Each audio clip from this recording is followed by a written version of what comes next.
Shalom and welcome to this edition of Revealing the Truth, where we cover the headlines, the heartlines, and biblical truth. I'm your host, the Reverend Rabbi Eric Walker.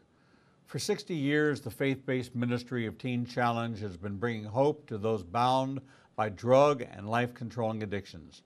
Since the very first Teen Challenge Center opened its doors in Brooklyn, New York, the ministry has grown to 1,400 centers across 122 nations. Through the doors of every Teen Challenge program, there are testimonies of men and women who have walked out cured because of the transforming power of Jesus Christ. The remarkable legacy of Teen Challenge began with the family story of two brothers named David and Don Wilkerson. Much has been written about Teen Challenge and its success in treating addiction, but there's never been a book that told the unique story of these two ordinary brothers and their relationship to the founding of the Teen Challenge ministry. Julie Wilkerson Klose, the daughter of Don Wilkerson and niece of David Wilkerson, grew up in the ministry of Teen Challenge. Julie is an educator and writer. She began her writing career as a regular contributor to a political website focusing on cultural issues from a Christian perspective, with a special passion for the pro-life movement. Julie's articles have been published by Charisma News, The Christian Post, Life News, as well as many others. She's been a guest on different radio programs, including Canada's National Public Radio. She currently serves as board chair of the Radiance Foundation, a pro-life organization, and lives in Virginia with her husband Dan and their three children.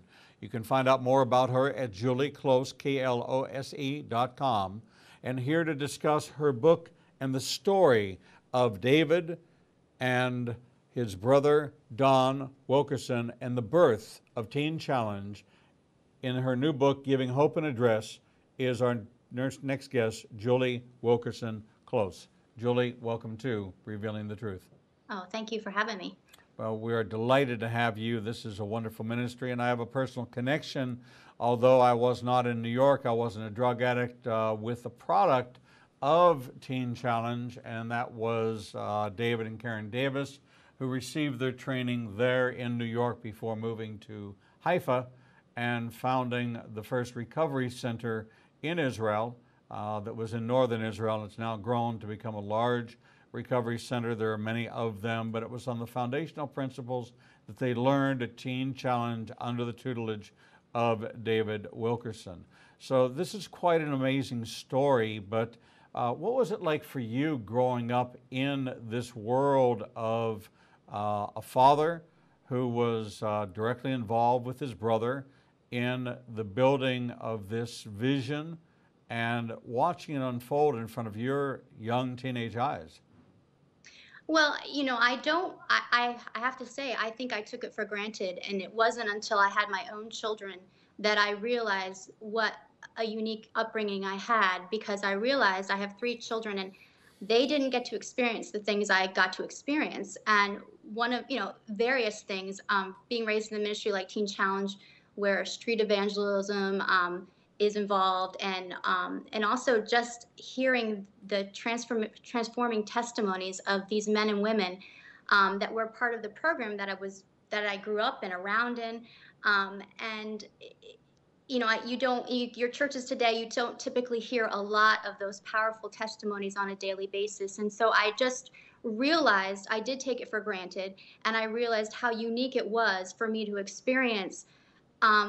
Just seeing these amazing life transformations and testimonies, and families restored, marriages restored through Teen Challenge program, and those walking away free from their life of addiction. Now, when you were kind of born into this, so Right. You weren't there at the actual birth of Teen Challenge when Don and David decided that this was the calling to reach the streets of New York City, where there was a tremendous amount of drug addiction and alcoholism, and the local churches were providing shelter and food, but they weren't really ministering to them in a transformational way.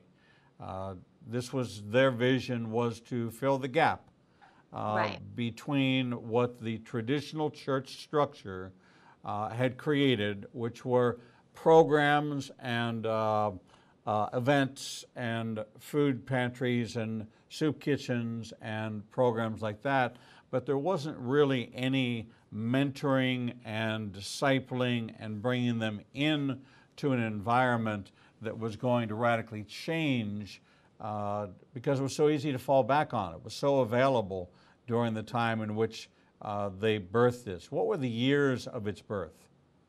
Well, it was the night my uncle was called in 1959. Well, the calling was 1959, 1960.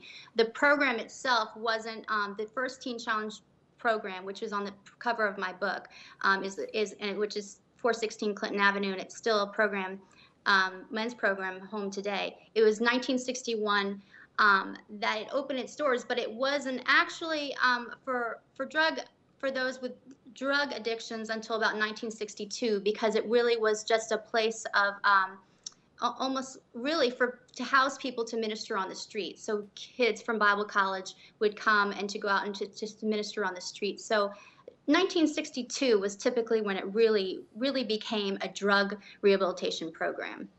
So they started out with a vision that if we provide housing for those that are called to ministry, and we can equip the equippers, then Right. we can then build an army.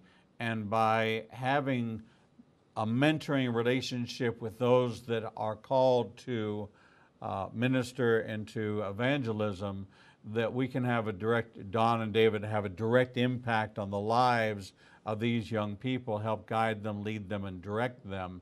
That's kind of the backstory of the vision that wound up becoming Teen Challenge. Right, and I think that what you have to remember is the timeline. First of all, addiction was very new. It was 1960s; it was exploding, and nobody knew how we're equipped to deal with the explosion of drug addiction. And also, the unique part about Teen Challenge and the ministry of my uncle and my father is that they knew they had to take the gospel of Jesus Christ to those living in the streets, and in taking the gospel out into the streets, and churches just weren't equipped to do that. They were housed to deliver spiritual reformation in the houses of worship. But my uncle had a different perspective. He said we have to go out and we have to meet the need where they are, and so he brought men and women, young Bible school students, to New York, who had never ventured into a city like New York before, and he took them and he equipped them how to minister to those gang members, and as well as those dealing with life-controlling addictions, like especially heroin addiction. I was a product of the 60s, was exposed in the late 60s in college to drugs, didn't get involved in hard drugs, didn't know a lot of people who were involved in hard drugs. Heroin was kind of a taboo. We knew people, but we didn't want to be those people. We experimented with lots of other things, but we didn't want to be those people. And there was a clear distinction between those people because they lived in a whole different part of the, even the heroin addiction was the lowest of the low addiction. It was. So growing up with this surrounding you, and certainly realizing you may have taken it for granted, as you would. It was commonplace. It was ordinary. It was everyday life. What did everyday life look like for you? I mean, I had a typical child upbringing. I have to say, was very grounded. I had a father who traveled a lot for the ministry. He was very absent in a lot of ways, but I had a mother who was a great woman to create a great normal, home atmosphere for us. Going to school. I had the typical childhood upbringing, but at the same time, I had a unique experience of being involved in street ministry every summer. And I talk about it a little bit in my book, not through my perspective, but what happened in Teen Challenge every summer with street evangelism and my uncle going on the streets. But I lived with, the unique part of my upbringing is I lived with a lot of the people who came to become workers and ministered at Teen Challenge were graduates themselves of the program. And the unique part of my upbringing is I was friends with these children who grew up in the program with me that were directly affected in their lives, and were followers of Christ because their parents received the power of Jesus Christ in changing their lives and free of addiction. And so I think that that's another really unique aspect of my upbringing is I was able to become friends, and my whole life and community were the the next generation of those who were graduates of the program, and I cherish that because I really think that that was a unique thing to be a part of, is to be a part of a community of of these graduates, men and women who graduated the program, and their families were changed, their children were changed. There was no cycle of addiction anymore. It was broken. As you were exposed to these, what were some of the profound uh, encounters that you remember vividly that made you realize that you were and your family were involved in something that was more than just church, something that was really significant? And That's a good question. Again, I was a part. The program was around me all the time. I had relationships with the people that were coming through the program and then were actually working in the program because they were graduates. Um, but I think the most significant thing when I look back is being a part.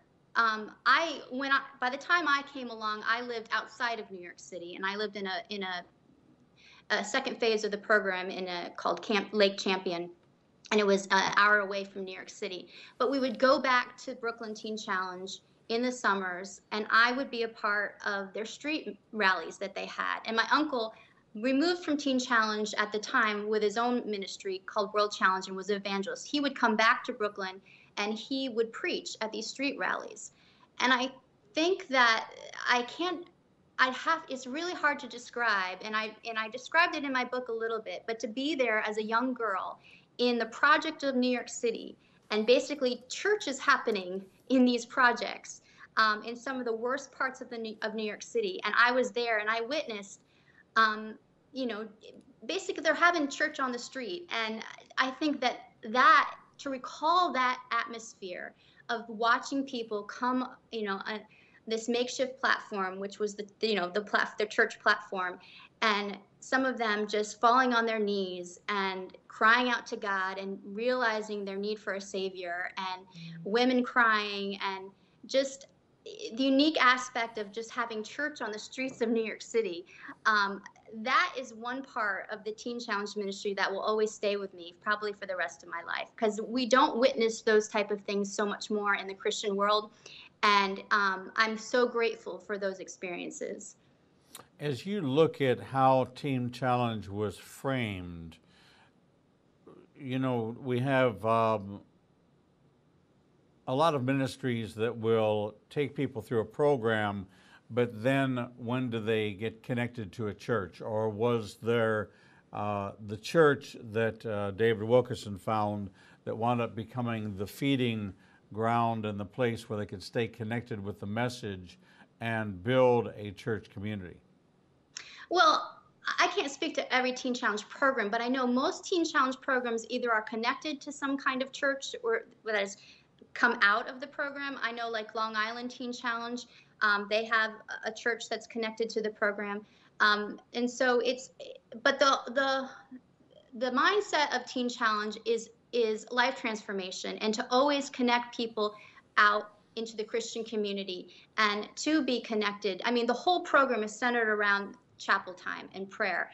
And so they want people who graduate to be connected to their local church. And I know that many people who graduate from Teen Challenge program know the importance of that. And whether they're connected through a church that is intentionally connected to a Teen Challenge program or another one, it's always the mindset of those who work at Teen Challenge to have people after the program to get plugged into their local church to continue that faith life that they have, that has transformed them from their addiction.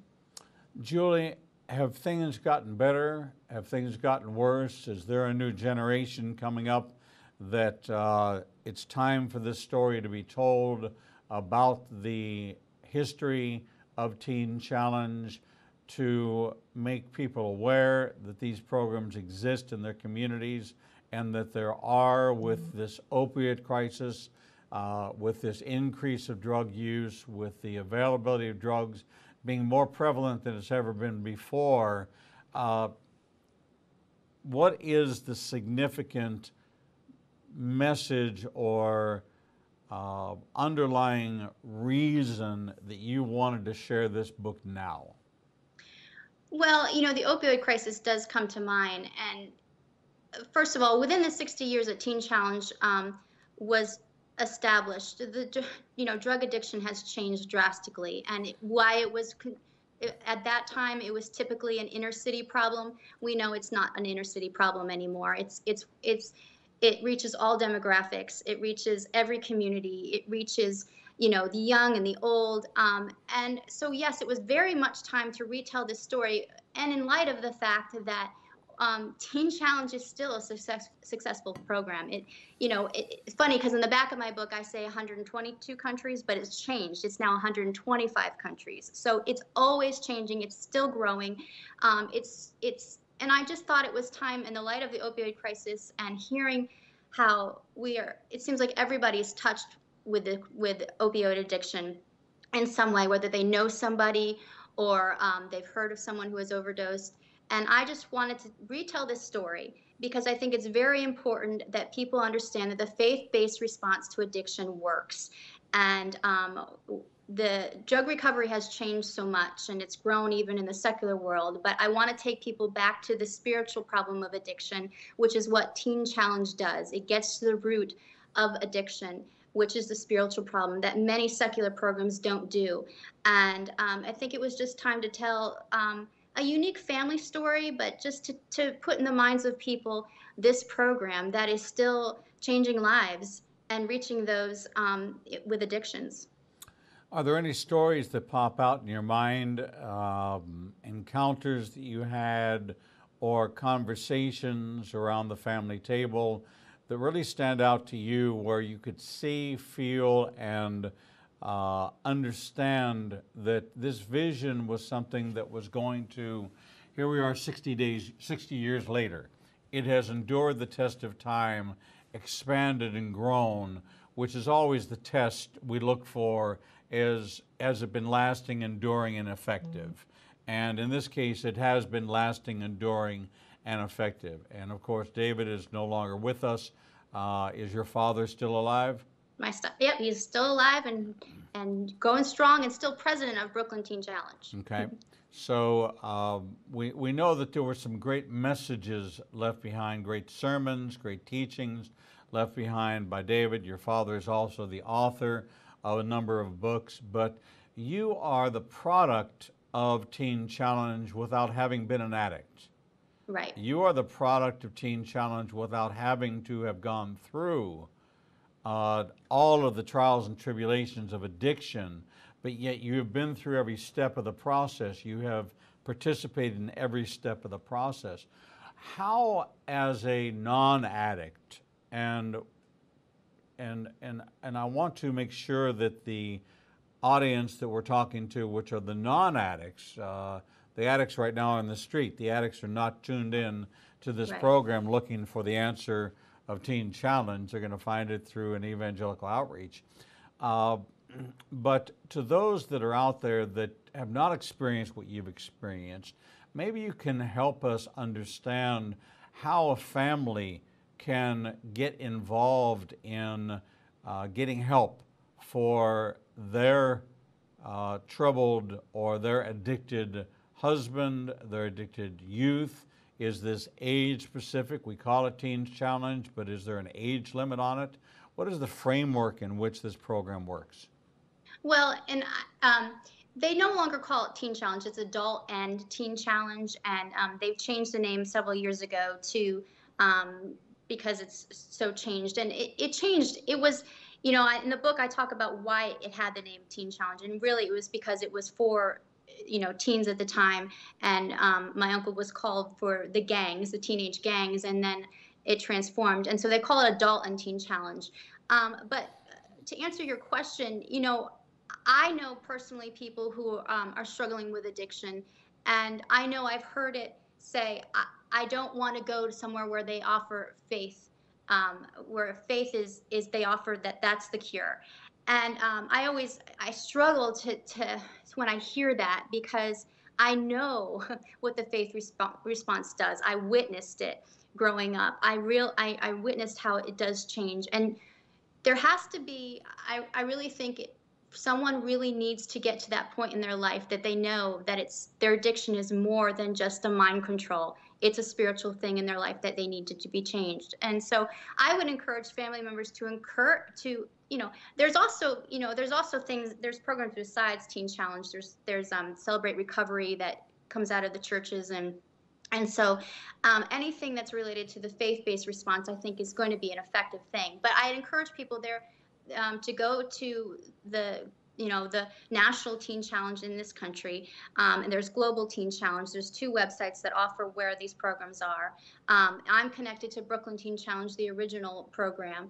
But I would encourage that people would kind of seek out the faith response to addiction and why Teen Challenge is over 1,400 programs, and why it's so effective. Well, it certainly has been effective, and you have captured the backstory of the kind of the history and the logging of your relationship with both your father and your uncle, from their small beginnings to where all this began, the family roots of it, and also anecdotally, some of your favorite parts of the book come out very, very clearly. We're going to take a short break, and when we come back, we're going to continue our conversation with Julie Wilkerson Klose, author of Giving Hope, and address the Teen Challenge legacy story. We'll be right back. Thank you. Shalom. I'm the Reverend Rabbi Eric Walker, Executive Director of Igniting a Nation and host of the daily TV program Revealing the Truth, seen live every Monday through Friday from 9 a.m. to 1 p.m. Central Standard Time at www.ianbn.com, and then replayed throughout the day and night via our website. All of our segments can be seen on the Igniting a Nation YouTube channel. Since our launch in January of this year, we've expanded our global reach to over 54 countries with a social media following of over 125,000. Our commitment is to bring you the most in-depth interviews with authors, subject matter experts, and thought leaders from around the world. We have interviewed guests from Israel, Brazil, England, India, and all across North America. All of our authors are featured on the Books and Media page on our website, www.ianbn.com. There you can find a direct link to the book you want to order, and we receive a small commission directly from Amazon. There is no cost to you for this service. In addition to our daily teachings and interviews, we make available to you the archive of all of the interviews on our YouTube, Facebook, Twitter, and Instagram channels. Our live program is available from our homepage, and there is never a charge to you for any of this access. We made the decision long ago that we would remain a commercial-free resource that would not be influenced by any pressure from any outside company. There are only 2 ways that we are able to continue to operate this ministry and provide you with the only live 4-hour daily Christian television talk show program. The first is through your support and tax-deductible contributions to Igniting a Nation.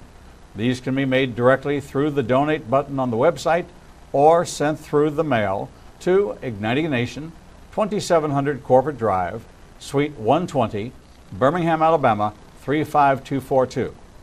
The other way we support the program is by offering you a unique opportunity to have access to over 10 years worth of teachings on a subscription basis.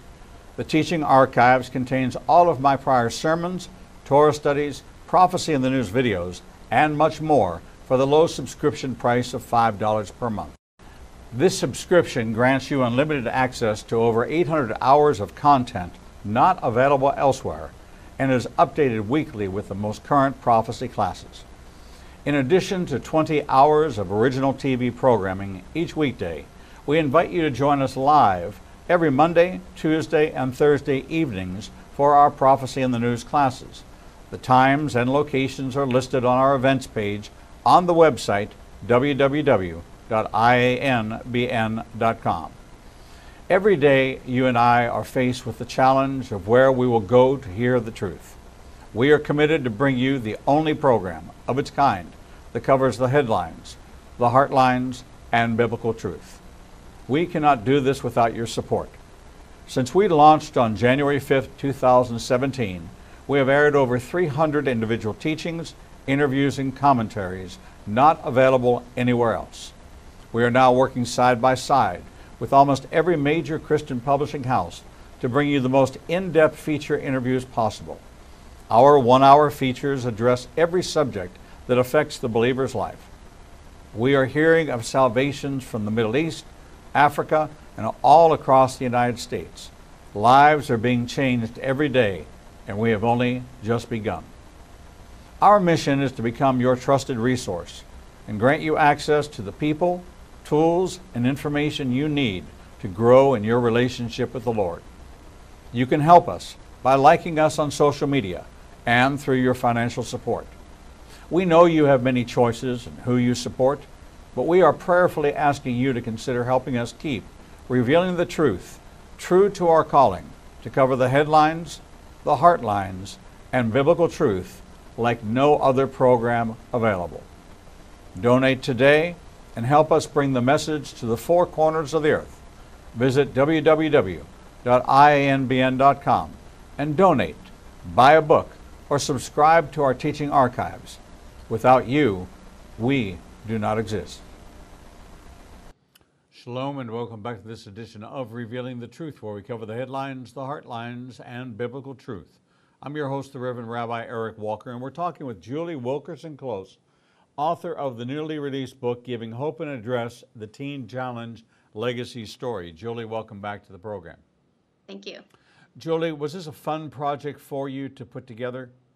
It was. It was, and it was unique because I'm not. I wasn't emotionally connected to this part of the story since I wasn't born, so I had to do a lot of research. And so it was fun because it was also, I get into the history of my family history of my grandparents, and that was unique too. So it was really a joy to do this, and I worked in collaboration with my dad, him helping me with research and answering a lot of questions that I had, and so it was a unique experience to write this story. We always like to do the backstory, what you didn't put in the book, that makes it so that it may be evident in the book, but it's not in the book. And those are some of the conversations that you had where you learned things that you just never realized or never knew.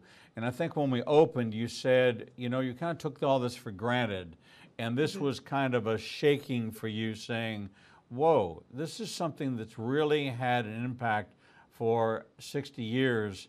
And I've been a part of it, but I took it for granted. Now that I have kids, and now that I see the world through a different lens as a parent, I'm now looking at the impact of this wonderful work, and I need to tell this story.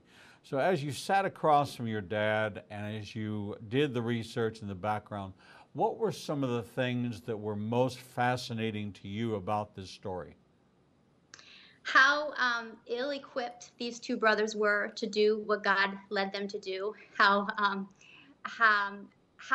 bold they were, but yet how naive they were. I didn't really. When I was researching for the book and it was putting it in all perspective and thinking about it all, it's pretty amazing how God used these two brothers from the coal mining towns of Pennsylvania to go to this city called New York that was at the time just crime. It had just it was not a good time in New York City with crime, with gangs, with this addiction. And God used these two skinny guys from Pennsylvania to do this miraculous thing that is now throughout the world. And I think not only is it unique and it's humbling to know that I was a part of that through my family. And I did take it for granted. I won't take it for granted anymore. And the word humble always comes to mind because it seems like I hear stories of people who were somehow impacted. Either they went through the program or they knew someone who went through the program, or just the ministry touched their lives in some unique way. And it's mind boggling, but it's humbling at the same time. When you think about the people who you saw early on in your young life with the ministry, and then you saw them later on as they stayed, because many who got involved wound up serving in Right. and staying on. Was there anybody that you had watched go through the program and then come out the other side that you now see as a leader, and you've seen that not only was it a short-term impact, but it was an actually life-changing impact, and they became a part of the Teen Challenge or Adult and Teen Challenge team? Yeah, well, I share 7 testimonies in my book, and several of those I knew personally as a young girl, and they were in the program at the time when I was a young girl, and to see them now be leaders, directors of the program, different programs in the country, and to lead. Um, they stepped into the role that my father and my uncle had, and to see that and to know that is just kind of, again, it's mind-boggling. I knew them when they were going through the program, and now God is using them as leaders in the ministry of Teen Challenge, and that is intentional. That's another unique aspect of Teen Challenge. It's intentional to get the people that go through the program, if God has gifted them in their new life to help people with addiction. That is really a unique aspect of Teen Challenge. And I think that's the another. God used these 2 brothers who weren't equipped, who went into Teen Challenge, created Teen Challenge. They're using those who were bound by drugs to now be the directors of this program. I think that is a huge and unique aspect of what makes Teen Challenge so successful. Uh, they grew up in Phillipsburg, Pennsylvania. Where is that close to?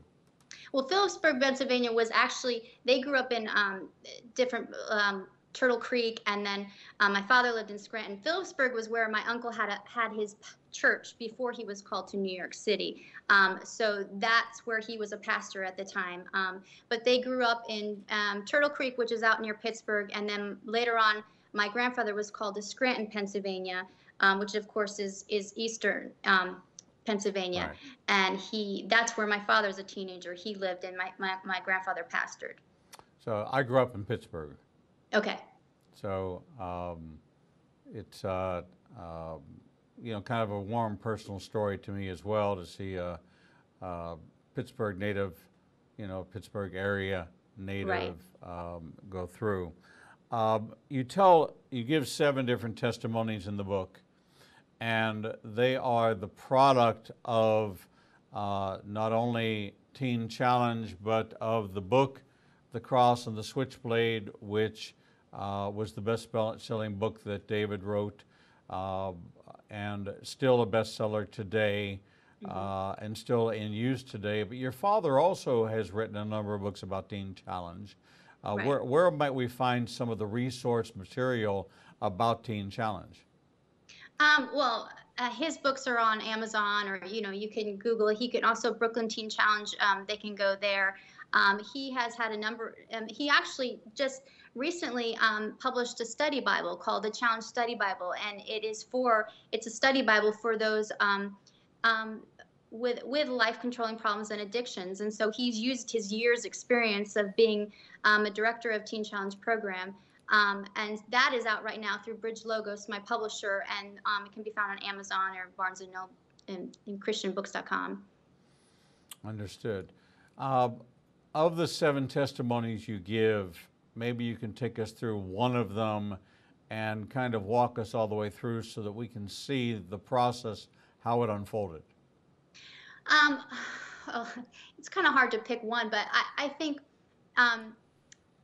One of the ones is Christina. She comes to mind because I recently just saw her at the 60th anniversary of Teen Challenge, and she was one of these hard cases of it, it took her longer than a year because she was stubborn, and she was addicted to heroin. She she her story talks about how she went through an abortion, and then she did have another child, and her story so encapsulates what Teen Challenge is all about. And I think taking one of the hardest cases, this woman who, you know, wanted help, but at the same time was fighting the help, and she's just so a true lover of Christ now, and she is a mother to a young boy, and she just wants to live out this new life that she has, and that that God can take some of the hardest cases and some ones that's had just one of the past lives, a life of of what was seen as tragedy in people's eyes, and just living out a new life. And Christina is just I recently saw her, and she just emulates the life of Christ now, and the joy of Christ in her new life. And I think that every one of the testimonies that I share, in some way I see that, whether I'm connected to them or not, I see their new life. Another one, Mariah, she has a beautiful family now, and she hit rock bottom as a prostitute, and just so enthroned in that life of addiction. And so these testimonies are they just touch just the tip of what the testimonies that come out of Teen Challenge. You write that this is a book for a new generation, a story for a new generation. Why is this a story for a new generation, and why now? Well, I think there's two aspects to that. I've seen, and you'll see studies that when a ministry, usually a ministry after 50 years, it starts to really change, and can sometimes get away from the vision. And so I think that my father and I I wrote this book, but I think it's intentional to tell the founding story and the vision that my uncle had and my father had for the program, to remind people within the program to what God has done, and why he was able to through these men found this program, and to not stray too far from that. Of course, every program has to evolve with time, and with changes in drug addiction. But I think it's important to tell this story and remind those who work in Teen Challenge and those who are part of Teen Challenge that the message of hope is really about the faith-based response of addiction, of the spiritual problem of addiction. And we can get caught up in the methods of recovery, but let's not stray too far from the primary, the faith in God is a primary to a life free from addiction. And I think that's really important to tell this new generation, and also to tell the founding story.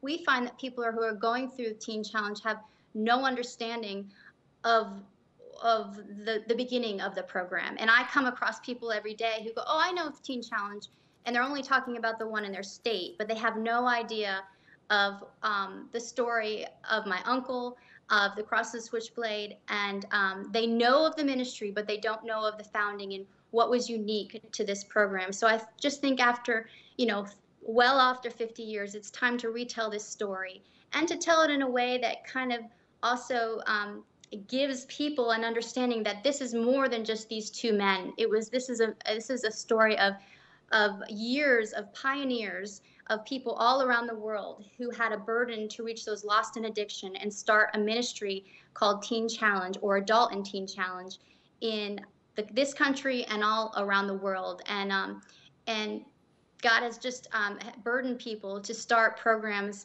and to keep that message the same, and the same strength of that God can change lives. The gospel changes people's lives from addiction. When we look at Teen Challenge or Adult and Teen Challenge, we kind of take a look at it as an outreach to those who are in crisis or in addiction. Is there a component to this that is in the preventative, educational aspect of it? Was this a part of your father and your uncle's vision that not only would they bring help to those who are trapped by addiction, but ultimately would they bring education for the prevention of addiction? Oh, yes. And, that's not an aspect I touch upon in my book, but the unique part of my story is I was raised in a place called Lake Champion, which was the second phase of the Brooklyn Teen Challenge program. But they would use this campground, this beautiful campground, for inner city groups during the summers. And it was a way to, again, it was a way to teach young people about Jesus Christ and to educate them and to so that they wouldn't get involved in drugs. And I don't know, Teen Challenge is so huge, and I don't know every aspect of the program around the world, but I know that many programs have preventative programs. They have outreaches. They have educational programs for school-age kids. I mean, that's the unique thing about Teen Challenge. They're all run independently, and they all meet the needs of their communities they live in. And educational outreach is definitely a part of most programs that I know of. I think that in order for people to understand the real impact of this, I want to go to the TeenChallengeUSA.com website that gives some information that I think is shocking. It says that there are 261 Teen Challenge locations in the United States. 27 million people self-reported misuse of prescription and illegal drugs. Yes. 1,380,814 people were contacted in outreach settings by Teen Challenge staff and students in just 2016. On average, 5,826 students in residence daily centers in the United States. $442 billion is spent annually dealing with drug and alcohol abuse. There are approximately 174 deaths daily in the United States due to drugs. 67% of all U.S. families are struggling with active addictions. Yeah, it is devastating. It's epidemic. It's staggering, and we're talking about something at a crisis level, where we're talking about it at the prescribing level of opioids, but we're not dealing with the supply chain, or at least we're trying to deal with the supply chain.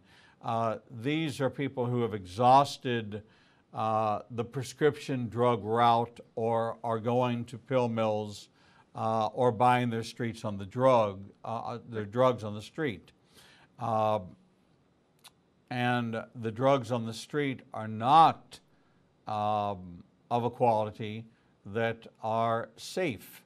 The deaths are not about the opiate, it's about the fentanyl added to the opioid.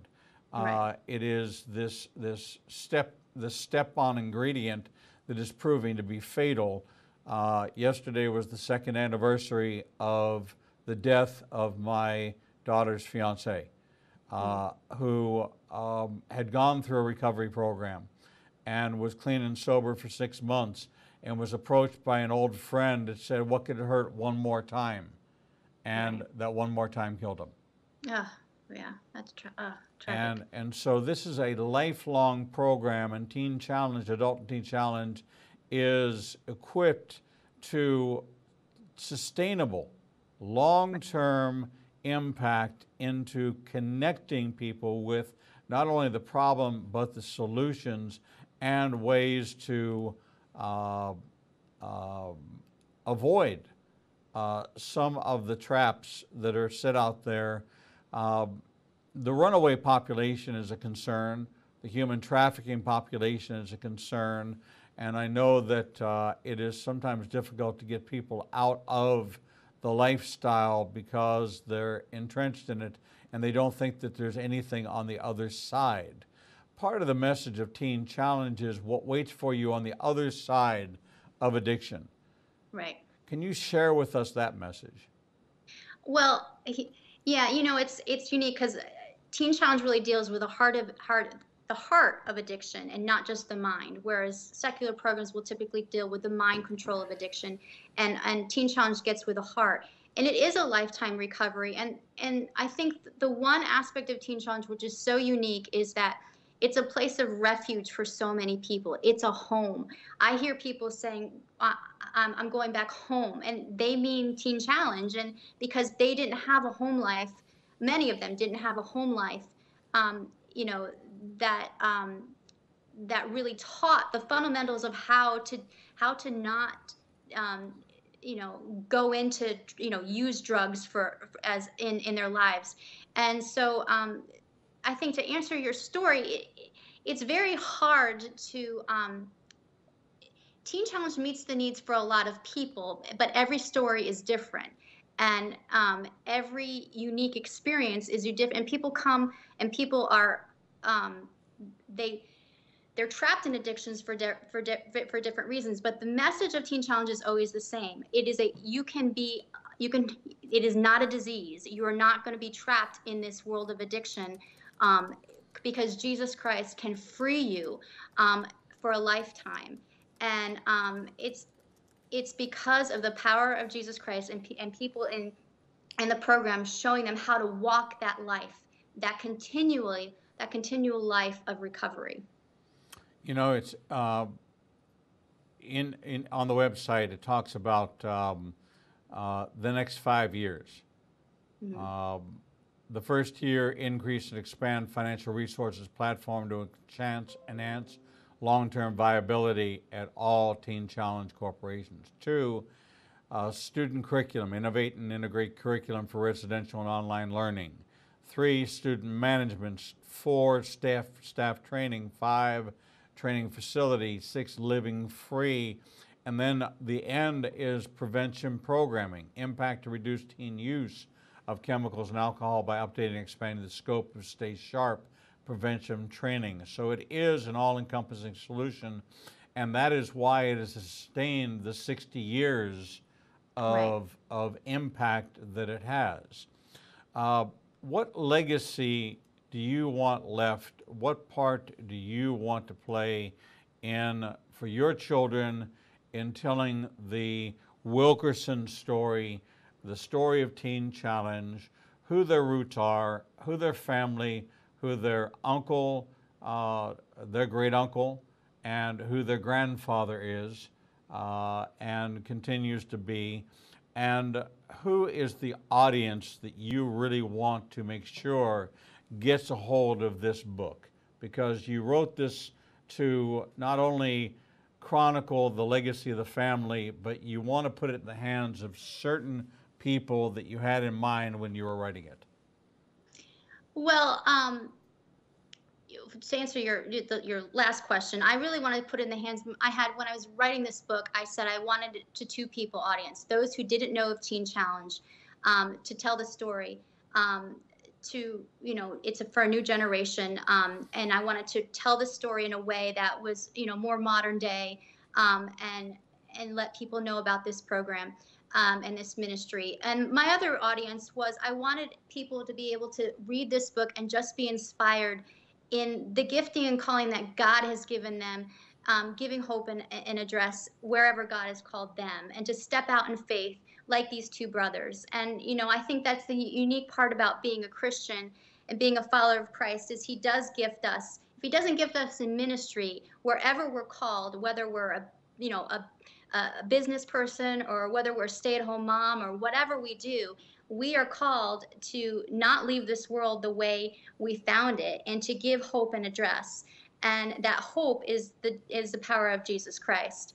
And to get to your other question about legacy, it's unique because I on my website I also have a blog, and I just wrote about legacy, and I used a story of my grandmother, and I personally had a problem with that word legacy, being a ministry kid, I should say, growing up in the ministry and growing up with a high-profile name like Wilkerson.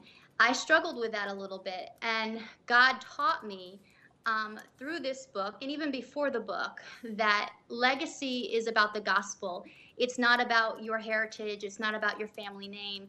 It's about the way God uses us in our everyday lives to tell others about Christ and um, to be impactful in other people's lives and to help them walk out, to walk in the knowledge of Christ. And so I pray that my children will understand that they would understand that they have a unique history through my family and the way God used my father and my uncle in this worldwide ministry and how it's so humbling. But I also pray that they understand that legacy is the gospel of Jesus Christ, and we are all called as followers of Christ to bring hope to the address God has called us, whatever that would be. Well, it is a proud story, and it is a wonderful story of a life of transformation and a life of handling and equipping people for addictions. It is a great look backwards at the birth of what took place in this family that has had so much impact. If there were somebody watching right now whose son or daughter, sister, spouse were struggling with addiction, what message would you have for them right now? Oh, you know, use your faith community, use the people in your lives, use your church, your minister, use those people who can really impact your loved one with the message of Christ. Use the people in your lives that you're connected with through your church. But also, research out Teen Challenge. It is effective. I know. I was raised in this ministry. It is successful. I'm connected with, and I witnessed so many lives changed through the ministry of Teen Challenge. And to really not miscount the faith-based response to addiction, and that really addiction is more about than the problem of addiction. It is so much more. There's the underlying problem. It's the spiritual problem. It's something more than just being addicted and mind control. And Teen Challenge gets to the heart of that in a person's life. And so I would just really encourage, just seek out the ministry of Adult and Teen Challenge, because there are so many programs, and they are willing to accept you and accept your loved one. Well, I thank you for taking the time to tell this story. It has had impact on me personally through my friendship with David and Karen Davis, and Peter and Rita Sudakara, who have taken this message from Teen Challenge and taken it to Haifa and dealing with a community there that's struggling with drug and alcohol recovery. The book is called Giving Hope and Address. It is the Teen Challenge Legacy Story by the niece and daughter of the two founders, David and Don Wilkerson. The author is Julie Wilkerson Klose, and you can visit ignitinganation.com, click on Books and Media, and click on the cover of this book and order a copy today. A fascinating story filled with testimonies, encouragement, and words for those who have struggled, those who are struggling, and prevention for those who we can help guide them away from many of the traps that have been identified through this program. Julie, thank you for being with us here on Revealing the Truth. Thank you. Thanks for having me. We're going to take a short break, and when we come back, we'll bring you the next edition of Revealing the Truth.